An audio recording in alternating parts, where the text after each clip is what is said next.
Hello students, here I am discussing class 10th board paper which is conducted today, and RM classes is providing you the answer key, then we will discuss the paper. You can pause the answer key and pause your screen and check your answers one by one.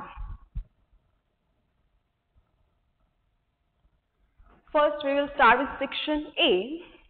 First question was, which of the following quadratic equation has sum of its roots as 4? Simple direct question, sum of roots check करना था, by option check कर सकते थे and option B is correct. Second question is, what is the length of the arc of the sector of a circle with radius 14 centimeter and of central angle 90 degree? अब central angle भी पता है, radius भी पता है, अब length of arc का formula use कर सकते थे, that is theta by 360 degree into 2 pi R, और substitute the value of R and theta, we will get answer A, right? Yes. Next question number 3rd. If triangle ABC is similar to triangle PQR with angle A 32 degree and angle R 65 degree, then the measure of angle B is. अब angle B का measure चाहिए था, triangle ABC similar to triangle PQR given था, and we know corresponding angles of similar triangles are equal, then angle A और P equal है, B and Q, C and R. अब major दे रखा था angle A और R का, अगर A पता है तो P भी पता है, R पता है तो C भी पता है, तो ट्राइंगल ABC में ये भी पता है, ये भी पता है, तो एंगल B फाइंड कर सकते हो बाय एंगल सम प्रॉपर्टी, तो option C is correct. Next question number 4. If P and Q are natural numbers and P is the multiple of Q, then what is the HCF of P and Q?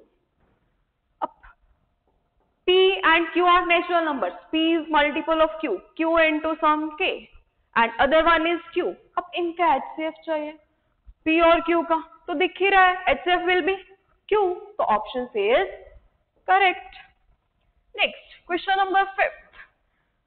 That is the coordinate of the vertex A of a rectangle ABCD. एक है rectangle ABCD whose three vertices are B 0,0, C 3,0 and D 0,4 are. अब vertex A के coordinates चाहिए थे. अगर तुम coordinate plane में बनाते हो तो वहां पे जो rectangle है वो क्या बन रहा है? ACBD, not ABCD. क्या बन रहा है? ACBD. इसके अकॉर्डिंग अगर देखें तो A के vertices आ रहे हैं 3,4. That is option C. Right? Next, question number 6. If the pair of equations 3x minus y plus 8 equals to 0 and 6x minus ry plus 16 equals to 0 represent coincident lines, then the value of r is. अब coincident lines के लिए condition क्या होती है? A1 by A2 equals to B1 by B2 equals to C1 by C2. Conditions लगाएंगे, जैसे ही condition लगाते हैं आर की वैल्यू मिल जाती है तुम्हें, दैट इज ट्रू, तो option D is correct. Next question number 7. A bag contains 100 cards numbered 1 to 100. A card is drawn at random from the bag. What is the probability that the number on the card is perfect cube? अब numbers है कौन से? 1 to 100. Total number of outcomes पता है, अब favourable देखनी है, इसने क्या बोला? Number on the card is a perfect cube. अब 1 to 100 में परफेक्ट क्यूब नंबर देख सकते हो, that is 1, then 2 cube 8, 3 cube 27 and 4 cube 64. अब 5 क्यूब पे जाओगे तो जैसे ही, तो वो क्या बन जाता है? 125. तो फेवरेबल आउटकम्स क्या है? 4, तो 4 by 100, that is 1 by 25. So option C is correct. Next, question number 8. The pair of equations x equals to a and y equals to b graphically represent lines which are parallel, intersecting at b, a, coincident, और intersecting at a, b। अब graphical represent बात करी है तो अब x equals to a कैसी line होती है? Parallel to y axis and y equals to b parallel to x axis and they will intersect at point a, b। तो option D is correct. Yes. Next, move on to question number 9. Question is, if one zero of the polynomial 6x square plus 37x minus k minus 2 is reciprocal of the other, then what is the value of k? Now, one zero is reciprocal of other means product of zeros is 1. So, product of zeros का relation use करेंगे तो तुम्हारे पास k की value आ जाएगी. That is option A. Next, question number 10. What is the total surface area of a solid hemisphere of diameter t? अब solid hemisphere का total surface area क्या होता है? That is 3 pi r square. अब radius को क्या लिख सकते हैं? d by 2 and you will get option D. Next, if 3 coins are tossed simultaneously, what is the probability of getting at most one tail? At most one tail means either one or no tail. तो कितनी favourable outcomes आएंगी? 4. तो probability क्या आ जाएगी? 4/8 option B. Next, in the given figure DE is parallel to BC if AD equals to 2 units, DB equals to AE equals to 3 units and EC equals to x units, then the value of x is। अब value of x find करनी है तुम्हें। अब DE parallel to BC है तो direct basic proportionality theorem लग रही है। जैसे ही बेसिक प्रोपोर्शनैलिटी थ्योरम लगाते हो तो x की वैल्यू आ जाती है, राइट? तो option D is correct. Next, question number 13. He said the R hand of a clock is 6 centimeter long. The angle swept by it between 7:20 a.m. and 7:55 a.m. is। अब angle swept by hour hand बोला है, ध्यान से, minute hand नहीं है। अब are hand देखें, अब से तुम्हारे पास एक क्लॉक है, ठीक है, अभी ये है आर हैंड तुम्हारी 1 पे, आर हैंड 2 पे कब आती है? जब यहाँ पे एंगल क्या हो तुम्हारे पास? 30 डिग्री, राइट? अब इनके बीच में एंगल कितना है? 30। अब बात बताओ, ऐसे उसने क्या बोला है, कितने मिनट्स के बीच में एंगल चाहिए? 7:20 to 7:55 AM के बीच में। अब एक बात बताओ, 1 आवर में 30 डिग्री का एंगल है, मीन्स 60 मिनट्स में एंगल कितना है? 30 डिग्री। तो 1 मिनट में कितना होगा?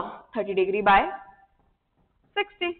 अच्छा, कितने मिनट्स में चाहिए? 7:20 to 7:55 तक। How many minutes? That are 35 minutes. तो 35 मिनट्स में एंगल चाहिए, 30 डिग्री बाय 60 इंटू 35। तो क्या आ जाएगा? 35/2 degree, option B, right? Next, 14th.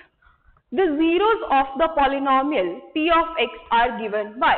अब क्वाड्रेटिक x² + 4x + 3 थी, तो एक बात बताओ, इसके जीरोस तो स्प्लिटिंग मिडिल टर्म स्प्लिटिंग से भी निकाल सकते हैं, तो ऑप्शन डी इज करेक्ट।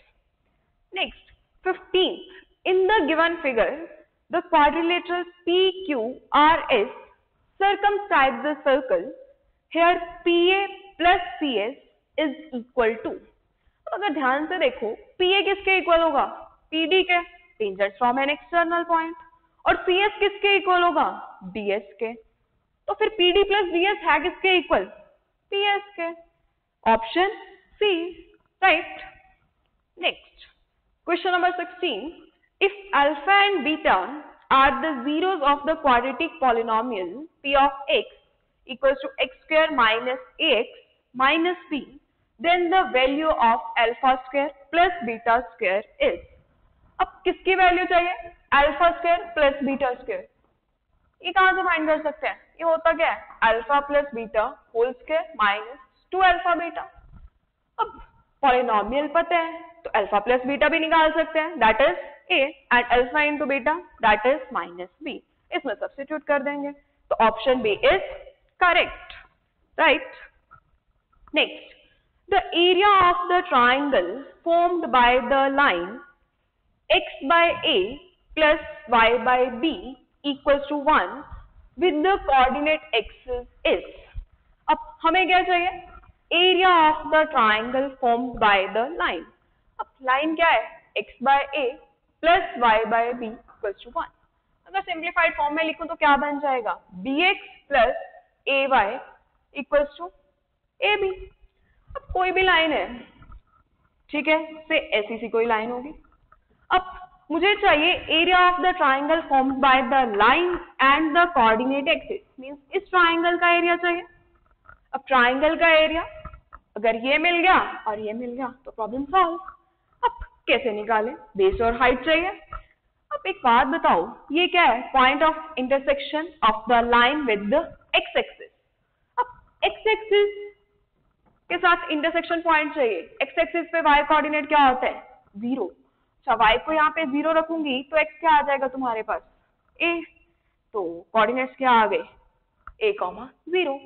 अब ये पॉइंट चाहिए। y एक्सिस पे x कोऑर्डिनेट क्या होता है? 0। अब x को 0 रखा तो y आ गया, दैट इज b। इसका मतलब ये लेंथ मिल गई तुम्हें a और ये लेंथ मिल गई b। तो half base into height, right. तो option B is correct. Next, question number 18. In the given figure, AB is parallel to PQ. AB is 6 cm, PQ is 2 cm, and OB is 3 cm. Then the length of OP is। अब ये दोनों triangles कैसी हैं? Similar. अब triangle similar है तो corresponding sides की ratios क्या होंगी? इक्वल। तो जैसे ही वो इक्वल करते हो तुम्हारे पास OP की वैल्यू आ जाती है। तो option D is correct. Next, question number 19 based on assertionism। अब देखें क्या थी assertion। assertion है तुम्हारे पास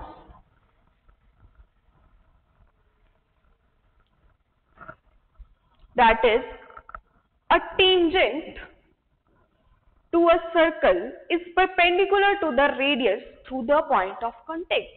अरे ये तो एनसीईआरटी की थ्योरम थी, ये तो पढ़ा था। तो assertion कैसे स्टेटमेंट है अपने आप में? ट्रू। अब रीजन देखें क्या कहते हैं वो? The length of tangents drawn from an external point to a circle are equal.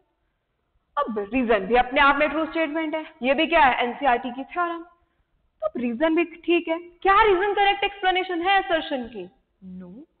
तो option B is correct, right. Next, 20th assertion क्या है तुम्हारे पास? The polynomial p of x square plus 3x plus 3 has 2 real zeros। अब उसने क्या बात करी है? रियल जीरोस की। हमें चेक करना आते हैं रियल रूट्स हैं या नहीं, क्वाड्रेटिक इक्वेशन में किया था, ठीक है। तो अब चेक कर लो इसके रियल रूट्स हैं या नहीं। तो डिस्क्रिमिनेंट क्या आ रहा है तुम्हारा? That is b square minus 4ac less than 0। तो इसके तो रियल रूट्स ही नहीं है, वो कहते हैं 2 रियल रूट्स। तो assertion is false। अब assertion false हो गया तो option D is correct and this completes your section A। Yes, next moving on to section B, 2 markers। First question is prove that 2 plus root 3 is an irrational number given that square root 3 is an irrational number। अब given था square root 3 an irrational number है और 2 plus root 3 को prove करना था। कैसे करेंगे? By method of contradiction और डायरेक्ट प्रूफ था, राइट। नेक्स्ट, क्वेश्चन नंबर 22 क्या था? First part, if 4 cot square 45 degree minus secant square 60 degree plus sin square 60 degree plus p equals to 3/4, then the value of p, then find the value of p। अब p find करना है। अब cot 45 भी पता है, उसकी value पता है, secant 60 भी पता है, sin 60 भी पता है, वैल्यू सब्स्टिट्यूट कर देते हैं तो p की वैल्यू क्या आ जाती है तुम्हारे पास? 0। अब क्वेश्चन नंबर 22 और पार्ट क्या था? If cos a plus cos square a equals to 1, then find the value of sin square a plus sine raise to the power 4a। इसकी वैल्यू फाइंड करनी थी। अब ये भी कर सकते हैं, यहाँ पे तुम्हारे पास क्या है, कोस की टर्म्स में, क्या यहाँ से साइन की टर्म्स में लिख सकते हो इसको? ये क्या आएगा, cos A equal to 1 minus cos square A, that is sine square A. अब साइन स्क्वायर मिल गया, किसके इक्वल है, कोस ए के। अब इसको यहाँ सब्स्टिट्यूट कर दूंगी। Now sine square A is equal to cos A plus sine raise to the power 4a। Sine raise to the power 4a क्या होता है, साइन स्क्वायर ए का whole square. Sine square A is cos A, तो cos A whole square, तो cos a plus cos square a, that is given, which is 1. So answer is 1, right? Next, question number 23. Show that the points minus 2, 3, 8, 3 and 6, 7 are the vertices of a right angle triangle. अब points दे रखे थे तुम्हें, तो A B B C C A distance find कर सकते हो। तो जैसे तुम फाइंड करते हो वहां से क्या आ जाता है, A B square plus B C square is equal to C A square. Means Pythagoras theorem satisfy हो रही थी। So the triangle is right angle triangle, right. Next, question number 24, A part. The length of the shadow of a tower on the plane ground is square root 3 times the height of the tower. Say ये है तुम्हारे पास ground, ये बनाया मैंने ground and there is a tower. अब length of shadow, अगर sun यहाँ पे, इसकी शेडो कहाँ बनेगी, ये बन गई तुम्हारी शेडो, ठीक है। अगर टावर की हाइट h है, वो कहते हैं length of shadow is square root 3 times the height of the tower, तो ये क्या होगी, स्क्वायर रूट 3h, राइट। अब वो कहते हैं find the angle of elevation of the sun. Angle of elevation of the sun चाहिए, मतलब ये एंगल चाहिए। अब कौन सी रेशो पता है, perpendicular by base, means tan theta पता है, tan theta is 1 by root 3, then theta is 30 degree, right. अब 24th का और पार्ट था तुम्हारे पास, the angle of elevation of the top of a tower from a point on the ground which is 30 metre away from the foot of the tower is 30 degree. Find the height of the tower. अब ये तुम्हारे पास ground और यहाँ पे tower, ठीक है। अब angle of elevation from a point 30 metres away from the foot of the tower, ये फुट ऑफ द टावर से यहाँ पे है पॉइंट कितना, 30 मीटर्स अवे, ठीक है। यहाँ से angle of elevation of the top दे रखा है तुम्हें, दैट इज 30 डिग्री। अब हाइट ऑफ द टावर चाहिए, से h, तो h बाय 30, कौन सी ratio, tan equal to tan 30, substitute कर देंगे तो h की वैल्यू आ जाएगी तुम्हारे पास, that is 10 root 3 metres, right. Next, question number 25। In the given figure O is the center of the circle, AB and AC are tangents drawn to the circle from point A. If angle BAC is 65 degree, then find the measure of angle BOC. अब BOC का major चाहिए। अब diagram में दिख रहा है angle ABO क्या होगा, 90 डिग्री। Reason, tangent from an tangent at any point is perpendicular to the radius through the point of contact, and same way में एंगल ACO क्या हो जाएगा, 90 डिग्री। अब क्वाड्रिलेटरल के एंगल्स का सम आता है तुम्हें, दैट इज 360 डिग्री, तो एंगल BOC निकाल सकते हैं, that will be 115 degree, and this completes your section B, right. Yes, next moving on to section C. Question number 26. First part, find by prime factorization the LCM of the numbers 18180 and 7575. Also find the HCF of the two numbers. अब LCM निकालना है और HCF निकालना है by prime factorization. इसके prime factorization करी होगी तुमने, that is 2 square into 3 square into 5 into 101, and इसकी प्राइम फैक्टराइजेशन आ रही थी तुम्हारे पास 3 into 5 square into 101। अब जब एलसीएम निकालना है तो क्या लेते हो, प्राइम फैक्टर्स की हाईएस्ट पावर्स, तो क्या आ जाएंगे तुम्हारे पास, 2 square into 3 square into 5 square into 101, और जब कैलकुलेट करेंगे तो आंसर आ जाएगा तुम्हारे पास 90900। राइट। अब HCF फाइंड करना है क्योंकि प्राइम फैक्टराइजेशन तो करी हुई है, यहीं से HCF फाइंड कर सकते हैं। HCF फाइंड करने के लिए क्या करते हो, कॉमन फैक्टर्स की highest powers, sorry least powers. तो अब देखें क्या है तुम्हारे पास, ये है तुम्हारे पास 3 और 5 और 101, तो मल्टीप्लाई करोगे तो ये आ जाएगा तुम्हारे पास 1515, राइट। तो वेरी इजी। अब इसका और पार्ट था 3 bells ring at intervals of 6, 12 and 18 minutes. If all the 3 bells rang at 6 a.m., when will they ring together again? Right? अब देखें इसके अंदर क्या था, वो कहते हैं से 3 bells है, 1, 2 और 3। अब फर्स्ट टाइम कब करी, 6 o'clock, उसके बाद नेक्स्ट कब करेगी 6 पे, क्योंकि 6 मिनट्स के गैप पे कर रही है। नेक्स्ट टाइम 6:12 पे, कितना गैप आया 12 मिनट्स। नेक्स्ट टाइम कितना गैप है 18 मिनट्स एंड सो ऑन, ठीक है। अब सेकेंड वाली वो कहते हैं 12, अब 12 मिनट्स के गैप पे first time after 12 minutes, then 24 minutes, then 36 minutes and so on. And third one at the intervals of 18 minutes, so first time after 18 minutes, then 36 minutes, then 54 minutes and so on। इस time interval पे होंगी, right. अब मुझे कैसा time चाहिए जिसमें ये भी रिंग करे, ये भी रिंग करे, ये भी रिंग करे, राइट। मतलब वो टाइम इन सब में होना चाहिए। अब मैंने यहाँ पे लिखे क्या है मल्टीपल, तो क्या चाहिए इन सब का कॉमन मल्टीपल। अब उसने क्या बोला, when will they ring together again, बिल्कुल नेक्स्ट वाला टाइम चाहिए मुझे। तो मतलब कौन सा मल्टीपल चाहिए, लीस्ट कॉमन मल्टीपल। तो क्या चाहिए LCM of 6, 12 and 18, that is 36। अब LCM आ गया तुम्हारे पास 36, तो 36 मिनट्स के बाद तीनों इकट्ठा रिंग करेंगी। अब फर्स्ट टाइम क्या था 6 AM, तो आफ्टर 36 मिनट्स मीन्स 6:36 AM वो रिंग करेंगी टुगेदर, राइट।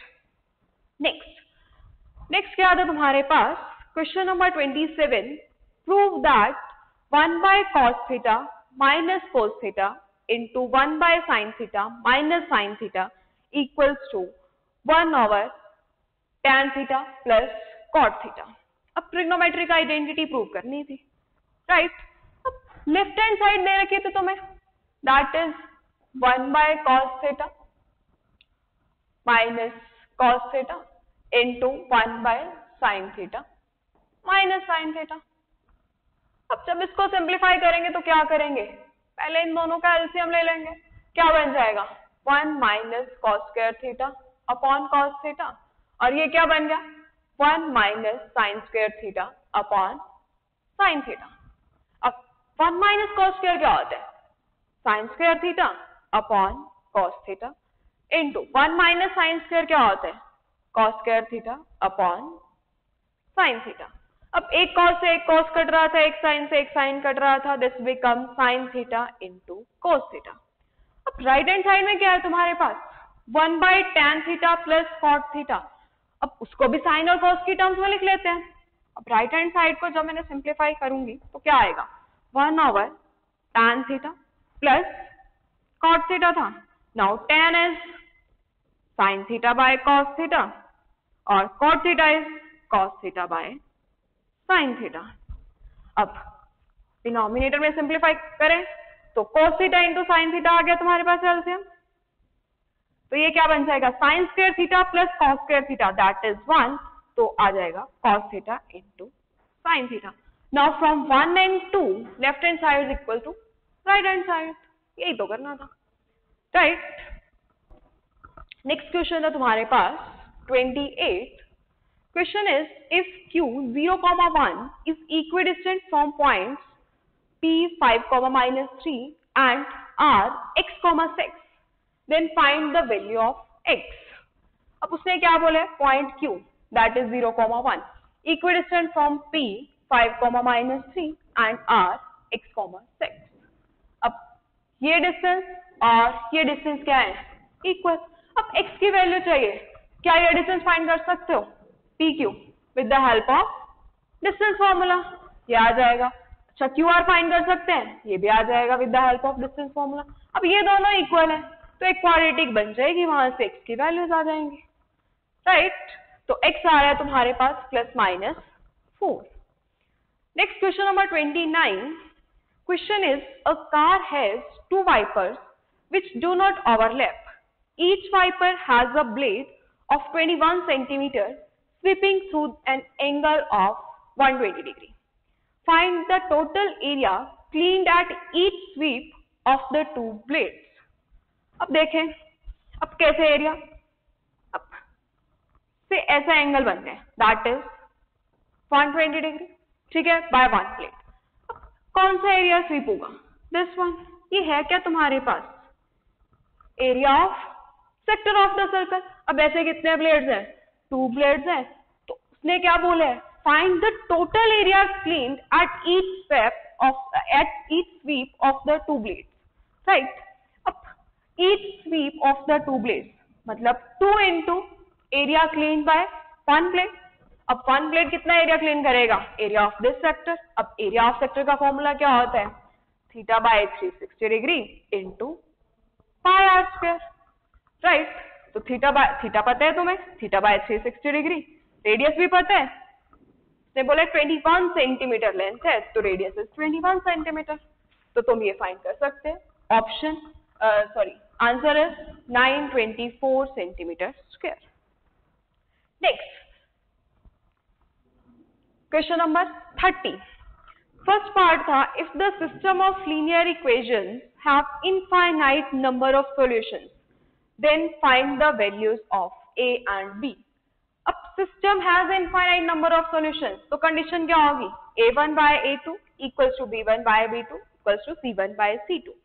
वहां से 2 इक्वेशंस बन जाएंगी, फर्स्ट और थर्ड से और सेकंड और थर्ड से। तो a और b की वैल्यू मिल रही है तुम्हें, a इज 4, b इज 8। इसका और पार्ट था तुम्हारे पास, if 217x plus 131y is equal to 913 and 131x plus 217y is equal to 827, then solve the equations for the values of x and y। अब x और y की values निकालनी है। अब अगर ऑब्जर्वेशन करें, x का कोएफिशिएंट फर्स्ट वाले में जो है, सेकंड में क्या बन गया? y का, और जो y का कोएफिशिएंट है फर्स्ट में, वो किसका बन गया? x का। तो इस केस में हम क्या करते हैं इक्वेशंस को सिंप्लीफाई करने के लिए? x प्लस वाई कहां से आएगा? ऐड कर देती हूँ, वहां से x प्लस वाई आ जाएगा, that is 5।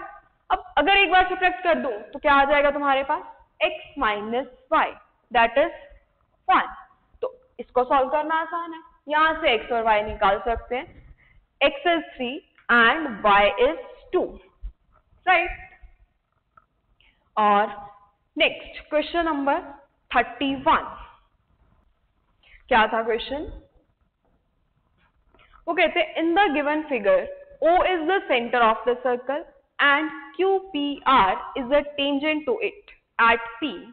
Prove that angle QAP plus angle APR is equal to 90 degree. अब डायग्राम गिवन था तुम्हें, ये circle and there is a tangent at point P. This is point Q and R.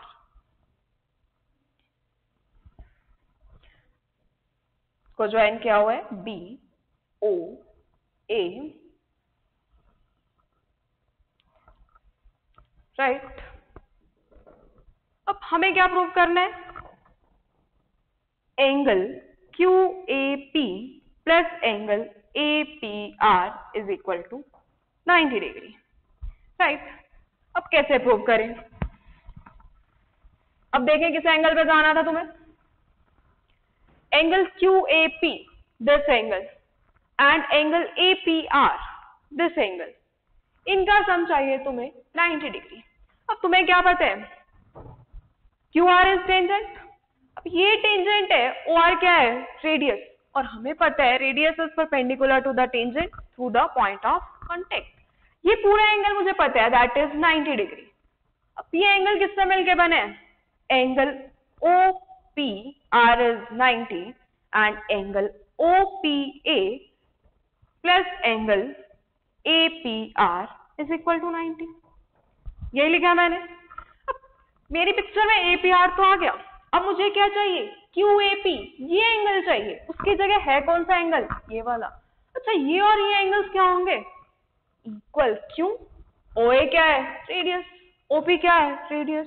तो triangle OAP में OA और OP तो equal थे, तो OA इक्वल्स टू OP, तो OA के ऑपोजिट एंगल एंगल OPA किसके इक्वल होगा? OP के opposite angle, that is angle OAP. Reason? Angles opposite to equal sides are equal. तो अब ये आ गया तुम्हारे पास angle OPA equals to angle OAP. तो इसकी जगह क्या रख सकती हूँ? Angle OAP plus angle APR is 90. अच्छा, OAP और QAP ये दोनों तो सेम है, तो इसकी जगह रख दूंगी QAP. Hence proof. यही प्रूफ करना था, right? And this completes your section C. Yes. Next, moving on to section D. Question number 32. How many terms of the arithmetic progression 45, 39 and 33 and so on must be taken so that their sum is 180? Explain the double answer. Question क्या था? वो कहते इस CP में कितनी terms लें so that their sum is 180? देखते हैं. अब तुम्हें नहीं पता नंबर ऑफ टर्म्स, तो क्या करोगे? Let us assume number of terms भी n. ठीक है. अब नंबर ऑफ टर्म्स भी n.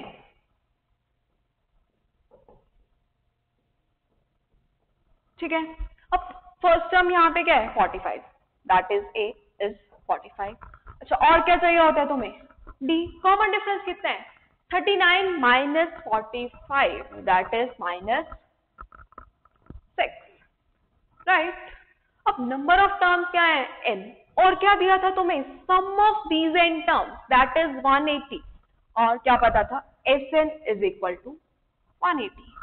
अब अगर Sn फाइंड करना हो यहां से तो कर सकते हैं. क्या होता है formula? n/2 into 2a plus n-1 into d equals to 180. यही है. अब n तो फाइंड करना है, ये नहीं पता, as it is 2a 2 into 45 plus n-1 common difference that is -6 is equal to 180. अगर ध्यान से देखो यहाँ 2 है, अगर 6 में से भी 2 कॉमन ले लूं तो ये कैंसिल हो जाएगा 2, तो ये किसके इक्वल आ जाएगा? n into 45. अब यहाँ क्या बचा? -3 into n -3n -3 into 1 that is plus 3 equals to 180. तो 48 minus 3n is equal to 180. यहां से तुम्हारे पास क्या आ गई? Quadratic, that is 48n minus 3n square is equal to 180. In fact इसमें भी क्या है? 3 कॉमन, तो काट सकती हूँ. 16n minus n square is equal to 60. तो n square minus 16n plus 60 equal to 0. अब क्या यहां से n निकाल सकते हो? ये क्या है? Quadratic in n. Middle term तो स्प्लिट हो रही है. क्या हो रहा है? -10 एंड -6. तो n की यहां से 2 वैल्यूज आ रही है तुम्हारे पास, 6 और 10. अब दोनों नेचुरल नंबर्स हैं, पॉसिबल तो दोनों है, इसीलिए उसने बोला एक्सप्लेन द डबल आंसर. अब डबल आंसर का रीजन क्या है? अब देखो तुम्हारी एपी कैसी थी? डिक्रीजिंग. ठीक है. एक टाइम आएगा जब इसमें टर्म्स क्या हो जाएंगी? Negative, right? अब जब नेगेटिव को पॉजिटिव के साथ ऐड करोगे तो सम 0 बन सकता है. ठीक है. तो होगा क्या? तुम्हारे पास 7th to 10th टर्म का sum of 7th to 10th term is 0. That's why sum of n terms will remain 180. Right? ये था मेन पॉइंट इस क्वेश्चन में. Yes. Next question number 33. First part. वो क्या कहते हैं? As observed from the top of a 75-meter high lighthouse from the sea level, the angles of depression of two ships at 30 degree and 60 degree. If one ship is exactly behind the other on the same side of the lighthouse, find the distance between the two ships. अब ये question क्या था? अगर diagram ठीक बन गई तो question तो बिल्कुल सिंपल था. क्या है? तो कहते हैं from the top of 75 metre high lighthouse से, ये ले लिया मैंने सी लेवल, ठीक है, और लाइट हाउस की हाइट क्या है? 75 मीटर, ठीक है. अब from the top of this, यहां से बात कर रहे हैं the angles of depression of two ships are 30 degree and 60 degree. अब there are two ships, say ship 1 और शिप 2. अब एंगल्स ऑफ डिप्रेशन मींस यहां से ऑब्जर्वर को इधर देखने हैं, वो क्या देख रहे हैं? इस शिप को. ये एंगल कितना है? 30 डिग्री. और जब इस शिप को देख रहे हैं, ये एंगल कितना है? 60 डिग्री, राइट. वो कहते हैं find the distance between two ships. तुम्हें कौन सा डिस्टेंस चाहिए? This one. अब ये डिस्टेंस निकाल सकते हो. कैसे? अब जब ये एंगल पता है 30 डिग्री, तो ये एंगल भी पता है 30 डिग्री, राइट. ये 60 है तो ये भी 60 है. तो एक बार triangle A B S two में वर्क करेंगे तो 75 by this is equal to tan 60. तो यहां से ये आ जाएगा. अगर बिगर ट्राइंगल में जाएंगे ए बी एस वन में, तो वहां से ये पूरी लेंथ आ जाएगी. तुम्हें क्या चाहिए? This one. तो दिस माइनस दिस, तो ये लेंथ आ जाएगी तुम्हारे पास 86.5 मीटर, राइट.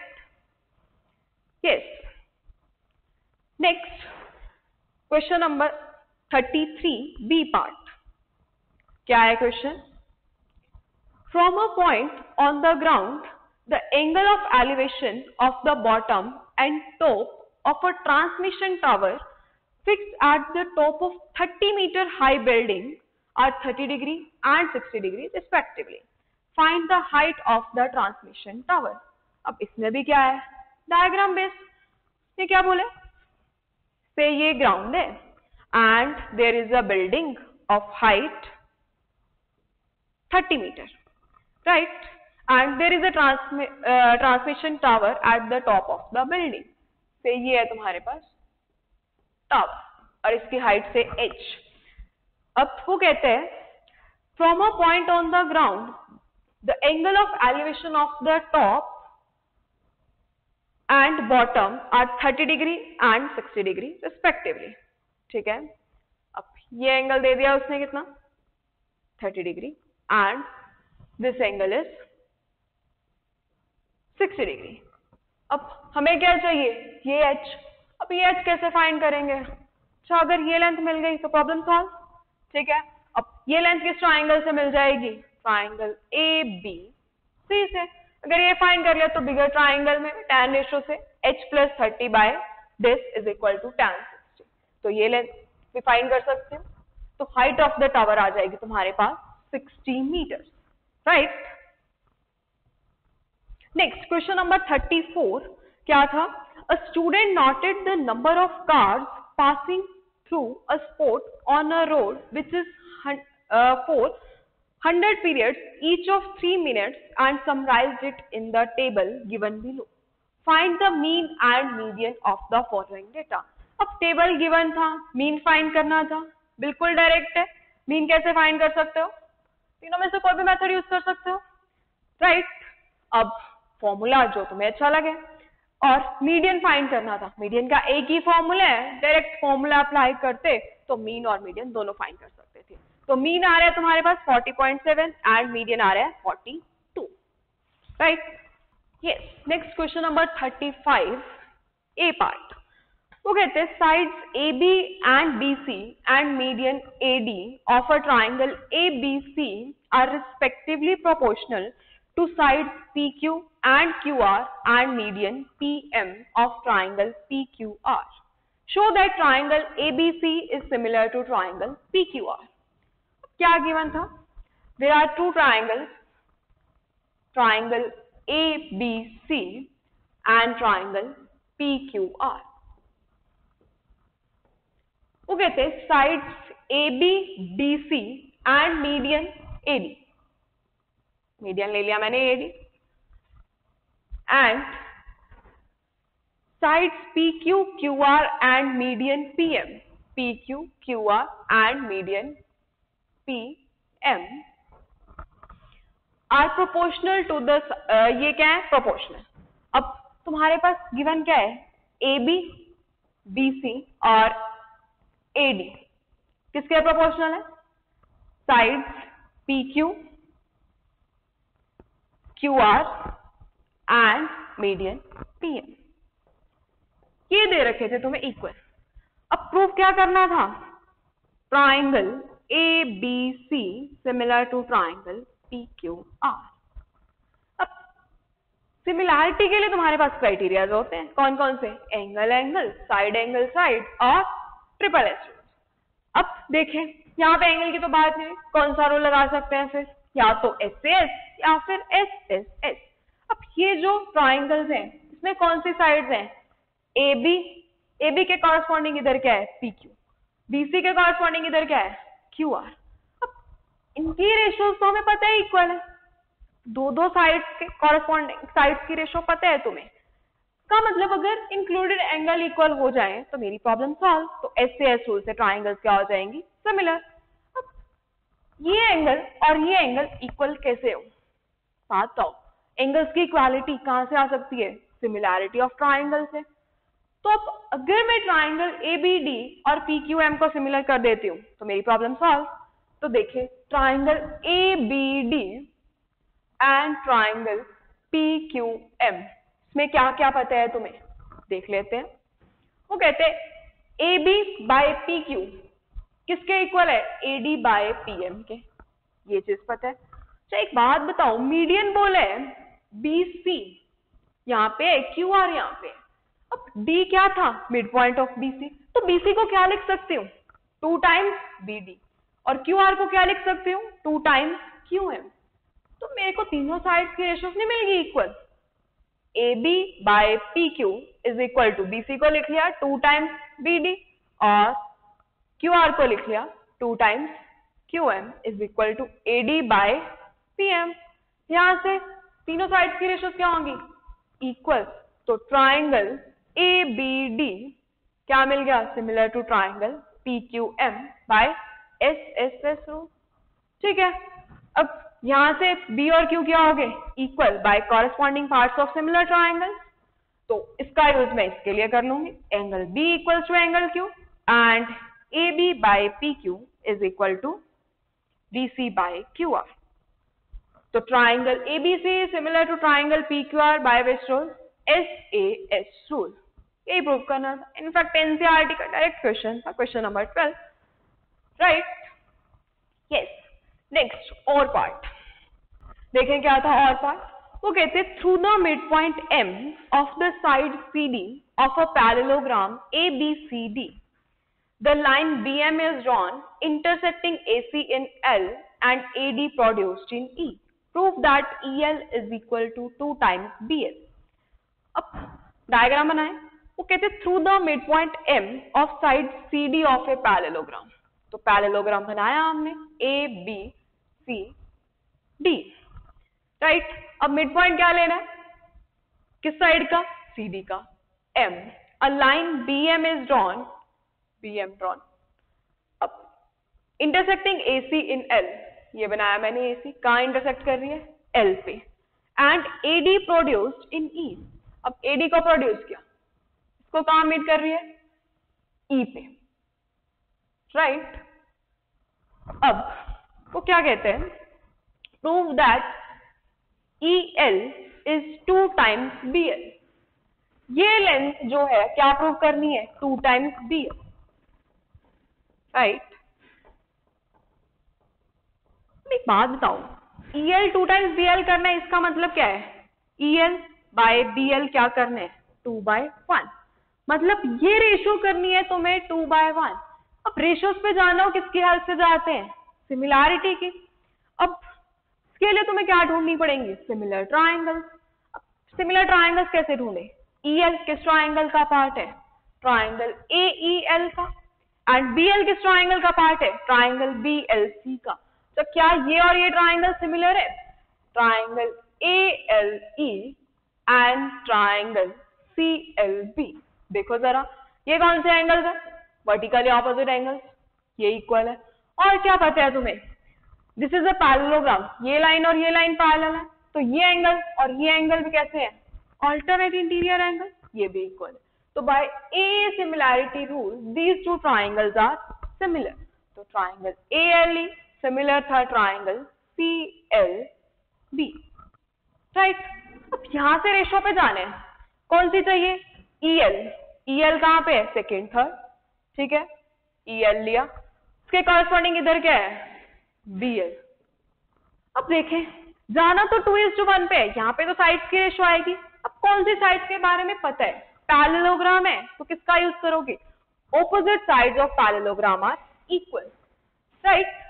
इसका मतलब BC का यूज कर सकते हो। अब BC के कॉरस्पॉन्डिंग इस ट्राइंगल में क्या है, AE, तो इसको क्या लिखूंगी, AE बाय BC, ठीक है, ये आ गया मेरे पास। अब AE और BC के बीच में रिलेशन, एक बात बताओ, और क्या पता था, M is the mid point of CD। M जो है वो CD का क्या है, मिड पॉइंट, ये लेंथ और ये लेंथ क्या है, इक्वल, इसका यूज कर सकती हूँ मैं। अब लेंथ की इक्वालिटी का यूज कहाँ करते हैं, कॉन्ग्रुएंसी में। तो ध्यान से देखो, ट्राइंगल BMC और EMD कैसी है, congruent, triangle BMC and triangle EMD। क्यों, DM और CM इक्वल है, और क्या पता है, ये और ये एंगल इक्वल है, और ये भी तो पता था, वर्टिकली ऑपोजिट एंगल। तो AAH रूल से ट्राइंगल्स आर सिमिलर। तो triangle BMC, sorry, by AAH rule triangle BMC and triangle EMD are congruent, right. अब अगर ये ट्राइंगल कॉन्ग्रुएंट हो गई तो एक बात बताओ, DE किसके इक्वल हो गया, BC के, DE और BC तो इक्वल हो गए। अब AE किसके इक्वल था, AD प्लस DE।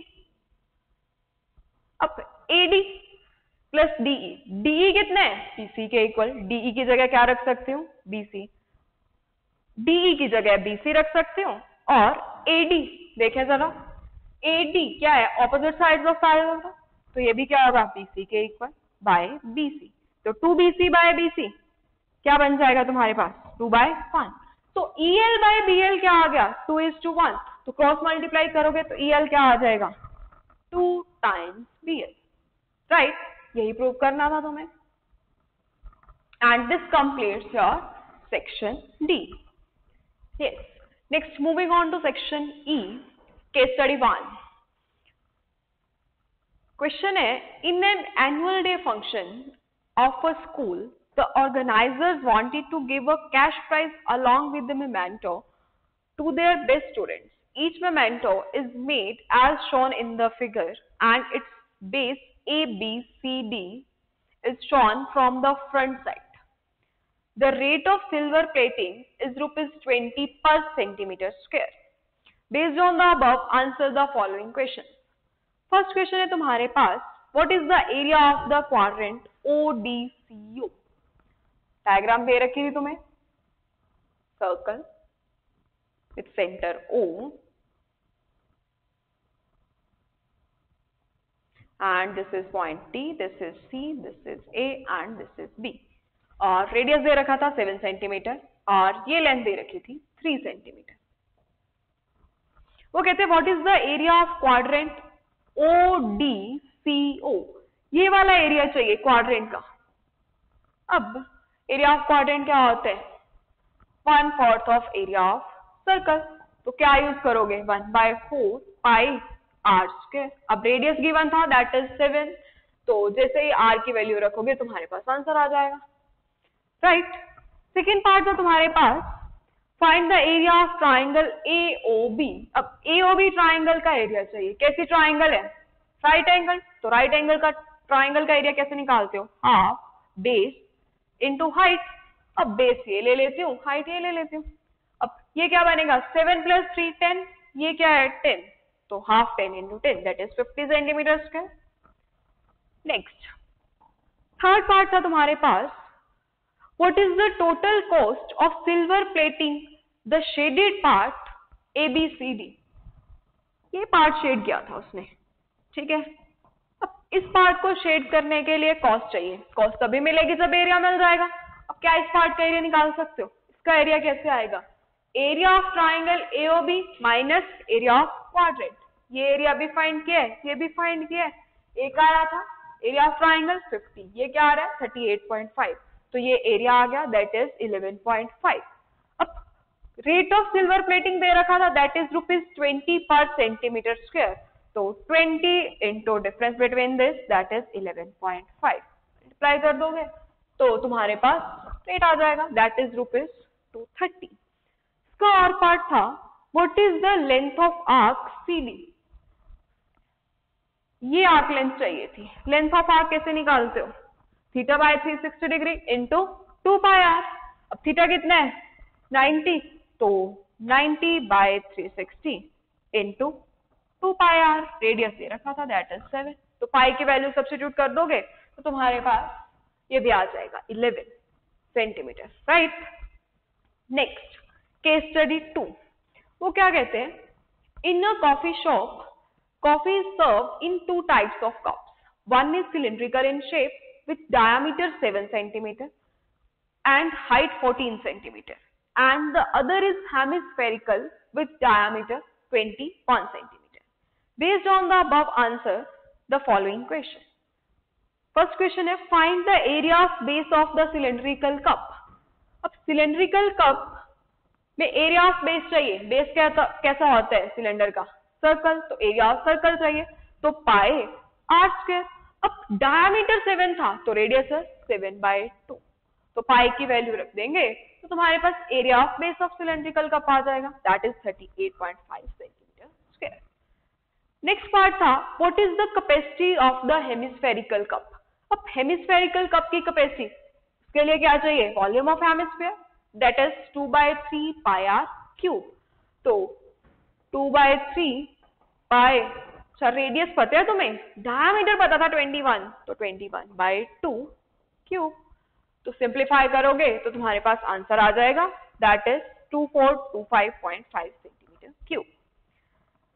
इसका और पार्ट था find the capacity of the cylindrical cup. अब सिलेंड्रिकल कप की कैपेसिटी, सिलेंडर की कैपेसिटी कैसे निकालोगे? Volume of cylinder say that is πr²h। अब सिलेंडर का रेडियस क्या था 7/2, हाइट दे रखी थी 14, सिंप्लीफाई करोगे you will get the answer.